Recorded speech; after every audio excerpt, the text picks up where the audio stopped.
আমি এখন মাননীয় সংসদ সদস্য রুমিন ফারহানা ব্রাহ্মণবাড়িয়া 2-কে তার সিদ্ধান্ত উপস্থাপনের পক্ষে বক্তব্য রাখার জন্য আহ্বান জানাচ্ছি।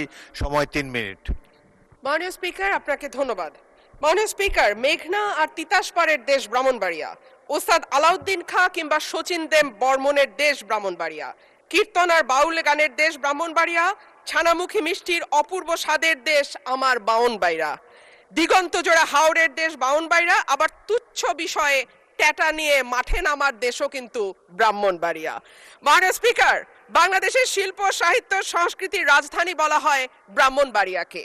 এই মাটিতে একদিকে যেমন সুর সম্রাট ওস্তাদ আলাউদ্দিন খাঁ বা শচীন দেব বর্মনের জন্ম হয়েছে, তেমনি এই মাটিতে জন্ম নিয়েছেন ধীরেন্দ্রনাথ দত্ত বা অলি আহাদের মতন সংগ্রামী চরিত্র, যাদের কল্যাণে বাংলা আজকে আমাদের রাষ্ট্রভাষার স্বীকৃতি পেয়েছে। মাননীয় স্পিকার, আমার নির্বাচনী এলাকা ব্রাহ্মণবাড়িয়া 2-এর অন্তর্গত আশুগঞ্জ একটি শিল্পনগরী। এখানে আছে সার কারখানা, বিদ্যুৎ কেন্দ্র, চাল কল, মিল, ফ্যাক্টরি, আছে বন্দর। ব্রাহ্মণবাড়িয়ার গ্যাস যায় সারা বাংলাদেশে, কিন্তু ব্রাহ্মণবাড়িয়ার মানুষ গ্যাস পায় না। মাননীয় স্পিকার, তিতাস গ্যাস ফিল্ড বাংলাদেশের অন্যতম প্রাচীন ও প্রধান প্রাকৃতিক গ্যাস কেন্দ্র।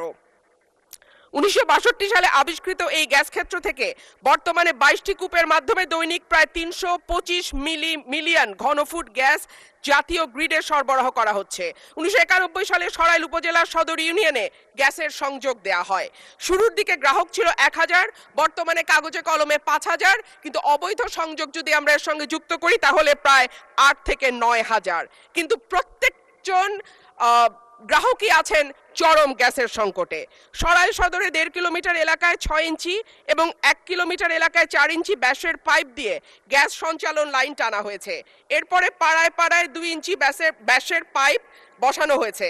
কিন্তু সমস্যা হলো সকাল 7টা থেকে দুপুর 2টা পর্যন্ত গ্যাসের কোনো চাপ থাকে না, চুলা মিটমিট করে জ্বলে। এরপর মন চাইলে গ্যাস আসে 1 ঘন্টার জন্য, তারপরে আবার রাত পর্যন্ত গ্যাসের কোনো খবর নাই।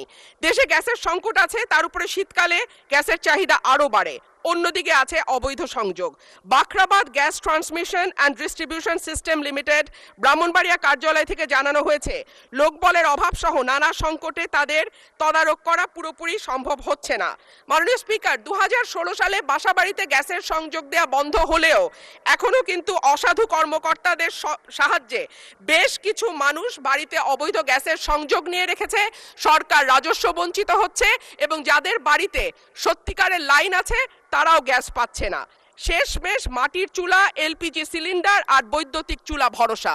কিন্তু মাননীয় স্পিকার, আমাদের জীবন মানের এখন এমন উন্নয়ন হয়েছে যে গ্রাম বা মফস্বল এলাকাতেও এখন কিন্তু মানুষ ফ্ল্যাটে থাকে, পাকা বাড়িতে থাকে, উঠান এখন অনেকটাই বিলাসিতা। সুতরাং মাটির চুলায় রান্না করা বাস্তবতা বিবর্জিত। মাননীয় স্পিকার, আমাকে 2টা মিনিট সময় বাড়িয়ে দেবেন। মাটির চুলায় রান্না করা। মাননীয় সদস্য 1 মিনিট আপনাকে দিলাম। অন্যদিকে যদি আমরা এলপিজির দিকে তাকাই মাননীয় স্পিকার, 1940 টাকার সিলিন্ডার বলে বটে, তবে 2200 টাকার নিচে কোথাও সিলিন্ডার পাওয়া যায় না। আর আমরা যদি বিদ্যুতের চুলার কথা বলি তাহলে বলতে হয় ঢাকা শহরে 1-2 ঘন্টা লোডশেডিং থাকে, কিন্তু গ্রামে সেটা 14 ঘন্টা পর্যন্ত গড়ায়। সুতরাং গ্যাস ছাড়া আমাদের আসলে এই মুহূর্তে সত্যিকার অর্থে চুলা জ্বালাবার মতন জ্বালানি নেই।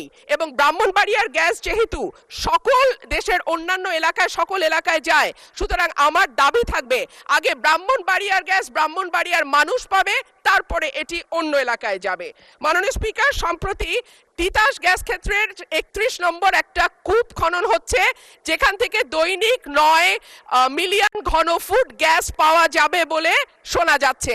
আমি আশা করব এই নতুন যে কূপ 31 নম্বর কূপ যেটা তিতাস গ্যাস ফিল্ডে খোঁড়া হচ্ছে, সেই গ্যাস আগে ব্রাহ্মণবাড়িয়ার মানুষ পাবে, তারপরে এই গ্যাস।